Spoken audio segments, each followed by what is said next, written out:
masama pag pinagbigyan namin, ganon. Wag lang siguro lalampas. Actually, hindi pa, nag-meet kami one time po, nung nag-record kami ng Blink Twice sa LA po.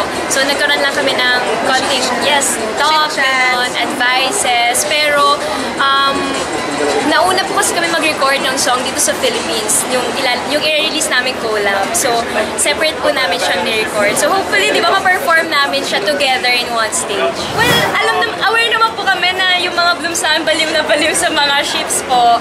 And as long as healthy naman yung pag-ship nila, di ba? Wala namang masama pag pinagbigyan namin, ganon. Wag lang siguro lalampas sa, di ba, minsan may mga tao din nag-expect ng more.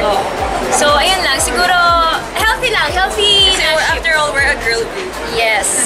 More music. Yes, more songs, more collaborations, and sana talaga ma-dominate natin ang international stage. Siyempre, sobrang laking impact nito. Like sa Philippines, top local artists, and sobrang laking award nito. Kaya sobrang grateful kami. And if you would ask, you know, the beanie trainees before, if makaka-receive kami ng ganitong award, sabihin namin, imposible.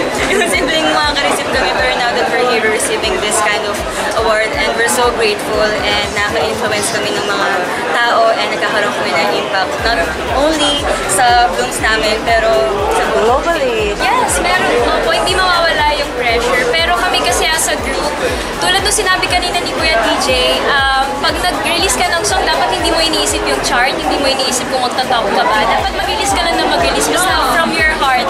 Diba? Mag-resonate naman yan eh.